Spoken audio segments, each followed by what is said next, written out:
ఓం గం గణపతయే నమః. ఓం జ్ఞానానందమయం దేవం నిర్మలస్ఫటికాకృతిం ఆధారం సర్వవిద్యానాం శ్రీ హయగ్రీవముపాస్మహే. హయగ్రీవ అనుగ్రహ సిద్ధిరస్తు. వీక్షించేటటువంటి ప్రేక్షకులందరికీ కూడా ఈ యొక్క ఏప్రిల్ 14వ తేదీ నుండి మే 14వ తేదీ వరకు కూడా సూర్యనారాయణుడు అనగా మన యొక్క అంతరిక్ష భాషలో రవి, సూర్యుడు అనేటటువంటి పర్యాయ పదాలు ఉంటాయి. కాబట్టి ఈ సూర్య భగవానుడు మీనరాశిలో నుంచి మేషరాశిలోకి తన యొక్క ప్రవేశాన్ని కావిస్తూ ఉచ్చస్థితాన్ని కలిగినటువంటి 10 డిగ్రీల వరకు కూడా ఈ సూర్య భగవానుడు ఉచ్చస్థితిని కలిగి ఉంటాడు. కాబట్టి ఎంతో మంది రాశుల వారికి, అట్లాగే సూర్యగ్రహ నక్షత్రాలైనటువంటి కృత్తికా నక్షత్రము, ఉత్తరా నక్షత్రము, ఉత్తరాషాఢ నక్షత్రము, అట్లాగే సింహరాశి, కొంతమంది రాశుల వారికి అట్లాగే ఈ నక్షత్రాల వారికి కూడా చాలా చక్కటి ఆరోగ్యము, అనుకున్న కార్య అధీష్టాలు, ఉన్నతమైనటువంటి ఉద్యోగ ప్రాప్తి కలగటానికి అవకాశం లభిస్తుంది. ముఖ్యంగా ఎవరైతే ప్రభుత్వ ఉద్యోగపరంగా ఎన్నో ఎగ్జామ్స్ రాసి ఎన్నోసార్లు ప్రభుత్వ ఉద్యోగాలకు సంబంధించినటువంటి పరీక్షలు రాసి ఉన్నారో వారందరికీ కూడా చక్కటి ఉత్తీర్ణత శాతం కలిగి అట్లాగే ఉద్యోగ ప్రాప్తి కలగటానికి అవకాశాలు మెండుగా ఉన్నాయి. ముఖ్యంగా ఈ యొక్క నెలలో ఏప్రిల్ 14 నుంచి కూడా మే 14 వరకు గ్రహస్థితుల్ని గనక పరిశీలించినట్లయితే ముఖ్యంగా మాసవారి మేష సంక్రమణం అంటే రవి ఒక రాశిలో నుంచి ఇంకొక రాశిలోకి ప్రవేశించినప్పుడు సంక్రమణం అంటారు. ఇది చాలా విశిష్టమైనటువంటిది. అటు పితృదేవతలకి చాలా పవిత్రమైనటువంటి రోజు ఈ సంక్రమణం. అట్లాగే ఈ యొక్క సూర్య భగవానుడు నెలకి కరెక్ట్గా 1 డిగ్రీ చొప్పున రోజుకి 30 డిగ్రీలు కూడా పరిభ్రమిస్తూ 30 రోజుల్లో ఆయన మారేటటువంటి నక్షత్రాలను బట్టి వారి జాతక చక్రంలో ఎవరైతే రాసులు చూసుకుంటున్నారో వారి యొక్క జాతక చక్రంలో నడిచేటటువంటి దశలు, అంతర్దశలు, విదశల్ని బట్టి వారి యొక్క జన్మలగ్నాన్ని బట్టి ఈ సూర్య భగవానుడు ఎక్కడ ఉంటాడో ఆ యొక్క ఫలితాలని మనకి ఇప్పుడు ప్రసాదిస్తూ ఉంటాడు. మంచి కావచ్చు, చెడు కావచ్చు. కాబట్టి చాలా మందికి రాశి మాత్రమే, మా యొక్క నక్షత్రము, మా యొక్క రాశిదండి ఎలా ఉంటుంది అని మాత్రమే కనుక్కుంటున్నారు. కానీ ఈవెంట్స్ వైజ్ కానివ్వండి, లేదా మీకు ఏదైనా ఇబ్బందులు కలుగుతున్నప్పుడు మీ జాతక పర్యవేక్షణని మీ మనసుకి నచ్చినటువంటి గురువు ద్వారా చక్కగా తెలుసుకొని ఎన్ని రోజులు, ఎన్ని నెలలు మేము జాగ్రత్తగా ఉండాలి, ఏ అంతర్దశల్లో మేము విద్యకు కానివ్వండి, ఉన్నత విదేశాలకు కానివ్వండి, లేకపోతే వివాహపరమైనటువంటి చర్యలు చేపట్టడానికి, ముఖ్యంగా ఎవరైనా సరే ఆరోగ్యపరంగా బాలేనప్పుడు ఆరోగ్యానికి ఏ ఫలితాలు అంటే ఏ ఫలితాన్ని ఇచ్చేటటువంటి దేవతలను ఆరాధించాలి, అట్లాగే సంతానము కలగకపోవడానికి కారణం ఏంటి, ఇవన్నీ కూడా జన్మజాతకంలో మాత్రమే తెలుస్తాయి. రాశిని బట్టి కొంతవరకు మాత్రమే మనకి జాతక విశ్లేషణ పరంగా ఇక్కడ ప్రస్ఫుటమవుతాయే తప్ప డైరెక్ట్గా చంద్రుడు అనేటటువంటి వాడు మానసిక చర్యల్ని మాత్రమే సూచిస్తాడు, సూర్యుడు మాత్రమే ఆత్మని సూచిస్తూ ఉంటాడు. కాబట్టి జన్మజాతకం ప్రధానం. ముఖ్యంగా ఈ యొక్క నెలలో గ్రహాల యొక్క గోచార స్థితులను గనక మనం గమనించి ఉన్నట్లయితే గనక సూర్య భగవానుడు మేషరాశిలో ఏప్రిల్ 14 నుంచి మే 14 వరకు ఉంటాడు. అట్లాగే మాసగ్రహాలైనటువంటి శుక్ర భగవానుడు ఈ యొక్క మేషరాశిలో దాదాపుగా ఏప్రిల్ 19వ తేదీ వరకు ఉండి ఏప్రిల్ 19 నుంచి మరలా వచ్చే సంక్రమణం వరకు కూడా వృషభ రాశి తన యొక్క సొంత రాశిలో ఉండి చాలా చాలా మేలు కలిగిస్తాడు కొన్ని రాశుల వారికి. అట్లాగే బుధ మహారాజు, మరి ఈ బుధుడు దాదాపుగా 11వ తేదీ ఏప్రిల్ 11 వరకు కూడా కుంభరాశిలో ఉంటూ మీనరాశిలో దాదాపుగా ఈ యొక్క ఏప్రిల్ 11వ తేదీ నుండి కూడా చివరి వరకు ఉండే అవకాశం ఉంటుంది. కాబట్టి ఈ యొక్క శుక్ర భగవానుడు, బుధుడు, అట్లాగే రవి, ముఖ్యమైనటువంటి గ్రహము కుజుడు. ఈయన శనితో కలిసి మే 10వ తేదీ వరకు కూడా మీనరాశిలోనే సంచారం చేస్తూ ఉంటాడు. కొంచెం కొన్ని రాశుల వారు మాత్రము కుజుడు, శని ఆపరేటింగ్ అయ్యేటటువంటి రాశి మీనరాశి కాబట్టి కొన్ని రాశుల వారు చాలా జాగ్రత్తగా ఉండాలి. ఏదేమైనప్పటికీ కూడా ఎవరైనా సరే వారి యొక్క జాతక పర్యవేక్షణతో పాటుగా ఈ యొక్క గోచారాన్ని చూసుకున్నప్పుడు మరి ఏ దేవతల్ని ఆరాధించాలి అనేటటువంటి విషయాన్ని తమ యొక్క గురువుల్ని చక్కగా కనుక్కొని విశదీకరించుకొని ఆ యొక్క దేవతా నామాలని కానీ స్తోత్రాలను కానీ అర్చనలు కానీ పూజలు జపాలు హోమాదులు చేయించుకుంటే మాత్రమే వారి యొక్క కర్మ పరిపక్వత చెందుతుంది, అనుకున్న కార్యాల యందు ముందుకు వెళ్ళటానికి అవకాశం ఉంటుంది. కాబట్టి సర్వే జనా సుఖినో భవంతు అనేటటువంటి నామాన్ని అందరూ ఆచరించండి. గోరక్షతి రక్షిత, గోవుల్ని రక్షించండి. వాటి ద్వారా కలిగేటటువంటి పాజిటివ్ ఎనర్జీస్ మన దేశాన్ని భూగోళాన్ని కాపాడుతూ ఉంటాయి.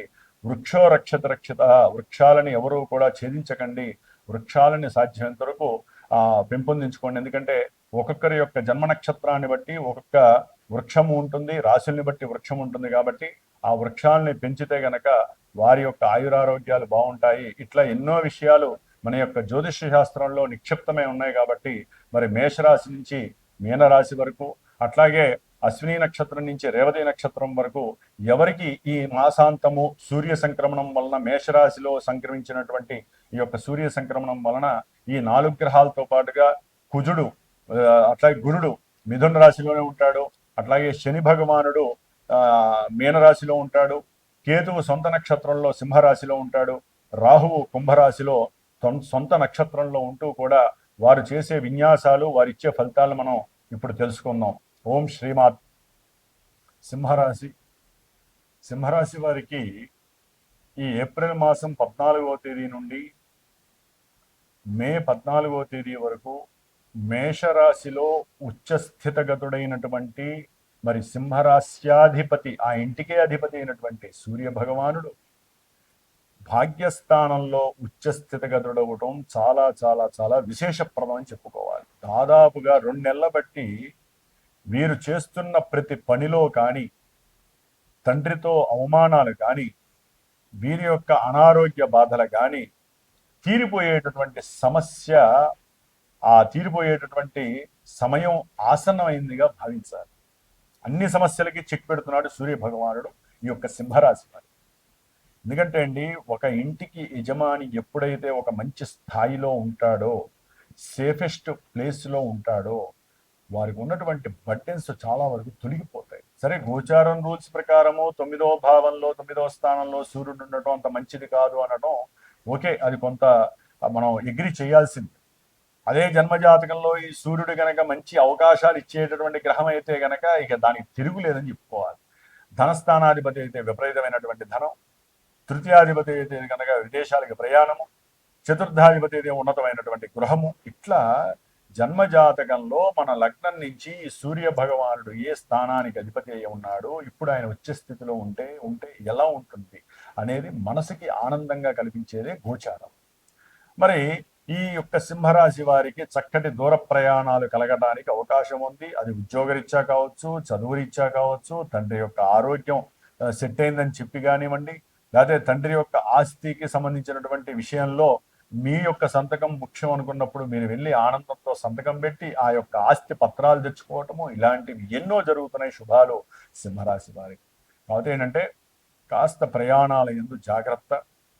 ఎంతైనా గోచారం మనకంటూ కొన్ని రూల్స్ ఇచ్చింది కాబట్టి దూర ప్రయాణాలు చేసేటప్పుడు మరి ఎండాకాలం కూడా అవటం ద్వారా సూర్యుడు మరి కర్తర యోగాలు బట్టి సొంత నక్షత్రాల్లో ఉన్నప్పుడు బాగా వేడి ఎక్కువ అవుతుంది. దానివల్ల ఉష్ణ ప్రకోపాలు ఎక్కువ అవటం, తినే ఆహార పదార్థాలలో గనక ఉప్పులు కారాలు ఎక్కువగా తింటే కాస్త అది కోపాన్ని వృద్ధి చేసి మరి ఆయన ఉన్నటువంటి ఉచ్చస్థిత రాశి ఎవరిదండి? మిత్రుడైనటువంటి మేషరాశి. మేషానికి అధిపతి కుజుడు కదా, మరి కుజుడు ఉష్ణాన్ని కలుగజేస్తాడు. ఉష్ణగ్రహాలలో సూర్యుడు ప్రథమం. వాటి కొంచెం జాగ్రత్తగా ఉండండి. తినే ఆహార విషయాల్లో కానీ విహార విషయాలలో మరీ ఎక్కువ దూరాలు పోకుండా ఎండాకాలం ఆరోగ్యాన్ని కాపాడుకునే ప్రతి చర్య మీరు చేసుకోండి. చాలా జాగ్రత్తగా ఉండండి. అట్లాగే ఉద్యోగపరమైనటువంటి విషయాల్లో సక్సెస్ అనేటువంటిది సాధించడానికి ప్రయాణం బిగిన్ అవుతోంది. ఇప్పుడు నెక్స్ట్ వచ్చే నెలలో ఉద్యోగ అవకాశాలు కలగడానికి అవకాశం. మరి ఇంకో గ్రహం చూసుకున్నట్లయితే సింహరాశి వారికి శుక్ర భగవానుడు ఈ నెల 19 వరకు కూడా 9వ స్థానం భాగ్యస్థానంలో ఉండి చాలా అనుకూలిస్తున్నాడు. ప్రయాణాల యందు కావచ్చు, భాగ్యంగా అంటే ఏదైనా ఆస్తికి సంబంధించినటువంటి విషయాలు, అది పిత్రార్జితమా మాత్రార్జితమా, భార్యాభర్తల్లో ఎవరికైనా సంబంధించినటువంటి ఆస్తి విషయాల్లో, అమ్మకాల విషయాలలో చక్కటి లాభం కనపడుతోంది వీళ్ళకి. అనుకున్నటువంటి ప్రయాణాల యందు కాస్త చక్కటి అనుభవపూర్వకంగా నేర్చుకునేటటువంటి విషయాలు వీళ్ళకి కనిపిస్తాయి. ప్రతి ప్రయాణంలో వీరికి అనుభవపూర్వకమైనటువంటి మంచి విషయాలు కలుగుతాయి. ఈ నెల 20వ తేదీ నుండి కూడా కాస్త ఉద్యోగపరమైనటువంటి విషయాల్లో మార్పులు కనిపిస్తున్నాయి. వీరికి ఉద్యోగం లేని వాళ్ళకైతే కనుక ఉద్యోగం రావడానికి అవకాశం కనిపిస్తోంది.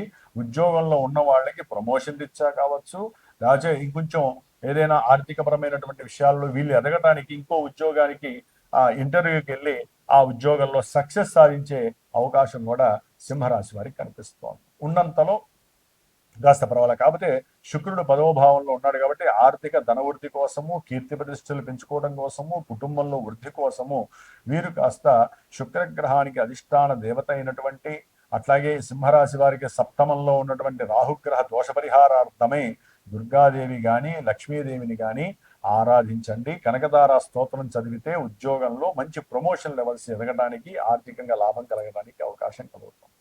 అట్లాగే సింహరాశి వారికి లాభంలో ఉన్నటువంటి గురువు సమస్తము లాభాలని, పుత్రలాభము, సంతాన లాభము, షేర్స్ లో కానీ స్టాక్ మార్కెట్ లో కానీ మీకు పెట్టినటువంటి వాటికి మంచి లాభ కలిగే అవకాశము, దాని ద్వారా వ్యాపారంలో వృద్ధి చేసుకునేటటువంటి పరిస్థితి, అలాగే ఏదైనా ప్రయాణానికి సంబంధించినటువంటి కోరిక కలగటము, ఆ ప్రయాణాల్లో సక్సెస్ కలగటము, సంతానంతో మంచి లాభము. ఎవరైనా దూరంగా ఉన్నారనుకోండి, సంతానము వీరితో మాట్లాడకుండా ఆ సంతానము మీకు దగ్గరే మాట్లాడే యోగం కూడా కలుగుతుంది. సూర్యుడు, కుజుడు, శుక్రుడు, గురుడు ఈ యొక్క గ్రహాల యొక్క శుభస్థితి మీకు కొంచెం అనుకూలమైనటువంటి పరిస్థితులను కలుగజేస్తున్నాయి. అయితే ముఖ్యంగా ఈ యొక్క సింహరాశిలో ఉన్నటువంటి కేతువు సొంత నక్షత్రంలో ఉండి ఉదర సంబంధిత అనారోగ్య బాధల్ని, అసలు ఏ సమస్య లేకుండానే అనారోగ్యాల్ని కలిగజేయటము, చేసే ప్రతి పనిలో కూడా ఎన్నో రకాలైనటువంటి ఆటంకాలు, అనుమానాలు, అవమానాలు కలుగజేయటం, చేస్తున్న ఉద్యోగం ప్రశాంతంగా చేస్తున్న వాళ్ళకి కొంతమందికి ఉద్యోగాల్లోంచి తీసివేయటము, సప్తమంలో ఉన్నటువంటి రాహువు వలన మరి భార్యాభర్తల మధ్య అవసరం లేనటువంటి విభేదాలు కలగటము, వ్యాపారంలో పెట్టుబడులు పెట్టినటువంటి వాళ్ళకి నష్టాలు కలగడం ద్వారా ఒకరి మీద ఒకరికి రాజీ కుదరక కోపావేశాలు ఎక్కువైపోవటము, దానికి తోడు అష్టమంలో సింహరాశి వారికి కుజుడు, బుధుడు, మరి శని భగవాను ఉండటం అత్యంత ఇబ్బందికరమైనటువంటి పరిస్థితిగా చెప్పుకోవాలి. కాబట్టి 3 గ్రహాలకి తప్పకుండా రాహుకేతువులకి జపతపాదులు చేయించుకోవాల్సిందే, లేకపోతే మీరు స్తోత్రాలు చదవాల్సిందే, దానాలైనా అట్లీస్ట్ ఇవ్వాల్సిందే, తప్పదు. సింహరాశి వారు అష్టమంలో ఉన్నటువంటి కుజుడు విద్యార్థులకి విద్యా ఆటంకాలని, బంధకాలని కలుగజేస్తున్నాడు. విద్య యందు ఆసక్తి తగ్గుతుంది, మతిమరుపు ఎక్కువ అవుతుంది. అట్లాగే ఆకస్మికంగా ధన నష్టము, దూర ప్రాంతాలకు వెళ్ళటం కానీ, లేకపోతే ఆకస్మికంగా కలిగేటటువంటి విషయాలలో వీరికి ఇబ్బందులు, అంటే ఏదైనా ప్రమాదాల పరంగా కూడా వీరికి ధన నష్టము కలగడానికి అవకాశం ఉంటుంది. కాబట్టి స్నేహితులు ఎవరైనా ప్రయాణం పెట్టుకుందామంటే ఇప్పుడు కుదరదు అని చెప్పాను, మొహమాటం ఏం లేదు. అష్టమంలో కుజుడు, బుధుడు కలవడం ద్వారా కాస్త ఇబ్బందులు కలుగుతాయి, ప్రమాదాలు జరిగే అవకాశము. సెల్ ఫోన్స్ వాడటంలో కొంచెం జాగ్రత్తగా ఉండండి. ఎందుకంటే చక్కగా ఫోన్లు ఇక్కడ పెట్టుకుంటున్నారు, ప్రయాణం చేస్తున్నారు చాలా మంది. వాళ్ళలో సింహరాశి వాళ్ళు ఉంటే కనుక తప్పకుండా మీకు ఇబ్బందులు కలుగుతాయి. కొంతమందికి సెల్ ఫోన్స్ కూడా పేలిపోయే అవకాశం కనిపిస్తోంది. కొంతమందికి ఊరికనే వాహనాలలో విపరీతమైనటువంటి రాపిడి వలన యంత్రాలు ఫెయిల్ అయిపోయి మరి మంటలు రావటము, పొగలు రావటము, లేకపోతే వాహనాల పరంగా అవసరం లేనటువంటి మెషిన్స్ పాడైపోవటము, ధనము వాటికి ఖర్చు పెట్టి ధనం వృధా చేయటము, ఇలాంటివి ఎన్నో జరుగుతున్నాయి. అప్పులు ఇచ్చిన వాళ్ళు గొంతు మీద కూర్చునే పరిస్థితులు ఎదురవుతున్నాయి సింహరాశి వారికి. కాబట్టి ఏదేమైనప్పటికీ కూడా రాహువు, కేతువు, కుజుడు, శని, బుధుడు ఈ 5 గ్రహాలు తాట తీస్తున్నాయి సింహరాశి వారికి. కాబట్టి 5 గ్రహాలకి జపశాంతులన్నా, లేకపోతే వాటికి సంబంధించినటువంటి దానాలన్నా సరే బ్రాహ్మడికి ఇవ్వండి, లేదా మీరు ఆ ప్రదక్షిణాలన్నా చేస్తూ ఆ గ్రహాలకి సంబంధించినటువంటి స్తోత్రాలు ఎన్నిసార్లు ఉంటాయి అన్నిసార్లు చక్కగా చదువుకోండి. ఏదేమైనా సరే జన్మజాతకం మాత్రము వీరికి ఊరటనిచ్చి ఉంటుంది. వీటి యందు కొంచెం ఆకస్మికంగా ఇందాక ఏదైతే చెప్పామో ఆ విషయాలు కొన్ని పాజిటివ్గా కనిపించే అవకాశాలు ఉంటాయి. అందుకనే జన్మజాతకం ప్రధానం. మనం పుట్టినప్పుడు ఉన్న డేటు, టైము, ప్లేసు వాటి ద్వారా ఒక జ్యోతిష్కుడు జాతకాన్ని తయారు చేసినట్లయితే అసలు ఆ జాతకంలో ఈవెంట్స్ ఏంటి, ఆ ఈవెంట్స్ ఎలా తెలుస్తాయండి? మన జాతకంలో లగ్నం నుంచి దశలు, అంతర్దశలు యాక్టివేట్ అవుతూ ఉంటాయి. ఆ దశలు, అంతర్దశలు అసలు ఏ గ్రహానికి సంబంధించినవి, ఆ గ్రహాలు ఏ భావాలకి ఆధిపత్యం వాళ్ళు మంచి ఇస్తున్నారా, చెడు ఇస్తున్నారా? ఆ గ్రహాలు ఇప్పుడు ప్రజెంట్ ఉచ్చలో ఉన్నాయా, నీచలో ఉన్నాయా, ఏ గ్రహంతో కలిసి ఉన్నాయి, జాతకంలో ఆ గ్రహాలు ఏ రకమైనటువంటి సత్సంబంధాలు కలిగి ఉన్నాయి, ఆ భావాలు చెడగొడుతున్నాయా, ఇస్తున్నాయా? ఈ విషయాలు ముఖ్యంగా ఈ మానవుడికి మనకి ఏముంటాయండి? విద్య, వివాహము, ఉన్నతమైనటువంటి గృహయోగము, వాహన యోగము, ఏదైనా కోర్టు కేసులు, ఇప్పుడు భార్యాభర్తల మధ్య కోర్టు కేసులు ఉన్నాయి ఓ పట్టాన్ని తెమలో, అవి ఎప్పుడు తీరతాయి? కొంతమంది పెళ్ళైన తర్వాత వరకట్నం పెళ్లికి ముందు తీసుకుంటారు, పెళ్ళైన తర్వాత ఈ మధ్య కాలంలో మరి సతీకట్నంగా తయారైపోయింది. వాళ్ళు లేనిపోని కేసులు పెట్టడం, దానికి తగ్గ ధనాన్ని ఆర్జించటం, ధనాన్ని పొందటం. తప్పెవరదనేది తర్వాత ఈశ్వరుడికి ఎరిక. కాబట్టి వివాహం ముఖ్యంగా ఒకటండి, ఈ సింహరాశి వారికి చెప్తున్నాను, వివాహ యోగము అనేటటువంటిది ఉన్నది. వీళ్ళకి సంతాన యోగం కూడా ఉంది. కొన్ని ప్రెడిక్షన్స్ తీసుకోండి. అష్టమంలో ఉన్నటువంటి గ్రహాలు సామాన్యమైన గ్రహాలు కాదండి. ఎందుకంటే బుధుడు నర్వస్ సిస్టమ్ మొత్తం ఆపరేట్ చేస్తాడు, ఆయన నీచలో ఉన్నాడు. అది కాక ధనపరంగా నష్టాలు, కుటుంబంలో ఏది మాట్లాడినా దోషము, ఊరినే వాగ్వాదాలు, కోపాలు, అగ్రెసివ్నెస్లు, ఏది ముట్టుకున్నా దోషమే. కాబట్టి ప్రజెంట్ ఇట్లా ఉంది. జాతకంలో అవే గ్రహాలు యోగిస్తే అవి కాస్త ఆ మోతాదు తగ్గి చక్కగా అనుకూలమైన ప్రభావాలు, అంటే కొంతమంది ఆకస్మికంగా గృహయోగం ఉంటారు సింహరాశి వారు, కొంతమంది ప్రయాణాల పరంగా ఏదైనా దూర ప్రాంతాలకు వెళ్ళే అవకాశము, వ్యాపారంలో విపరీతమైనటువంటి ధనలాభం కలగటానికి, స్నేహితులకో బంధువులకో ఇచ్చినటువంటి ధనము ఆకస్మికంగా వీరికి తిరిగి రావటము, అట్లాగే ఏదైనా వివాహపరంగా పెళ్ళైతే గనక కుటుంబంలో మాటలు లేని వాళ్ళకి అనుకూలమైనటువంటి మాట యోగం కలగటము, తల్లి ద్వారా ఏదైనా సరే తండ్రి ద్వారా కానీ గృహము ఆర్జితము అకస్మాత్తుగా రావటము, లైఫ్ ఇన్సూరెన్స్ డబ్బులు రావటము, ఇలాంటివి కూడా జన్మజాతకంలో యాక్టివేట్ అయ్యే దశల్ని బట్టి వీరికి ఈ గ్రహాలు ఇస్తాయి. కాబట్టి ఈ గ్రహాలు ఇక్కడ ఉన్నాయని తప్పుగా భావించకండి, మాకేదో జరిగిపోతుందని భయపడకండి. జాతకంలో యోగించే పరిస్థితులు ఉంటే ఇవన్నీ కూడా సద్దు మణుగుతాయి, గుర్తుపెట్టుకోండి. కాబట్టి ఏదేమైనా మృత్యుంజయ జపాన్ని ఆచరించండి, మృత్యుంజయ పాశుపత హోమాన్ని చేయించుకోండి, అట్లాగే రాహుకేతువులకి సంబంధించినటువంటి సుబ్రహ్మణ్య ఆరాధన చేయండి. దానివల్ల చాలా ఆనందకరమైనటువంటి అనుకూలమైన పరిస్థితులు సింహరాశి వారికి కనిపిస్తున్నాయి. ఓం ఆంజనేయాయ నమః.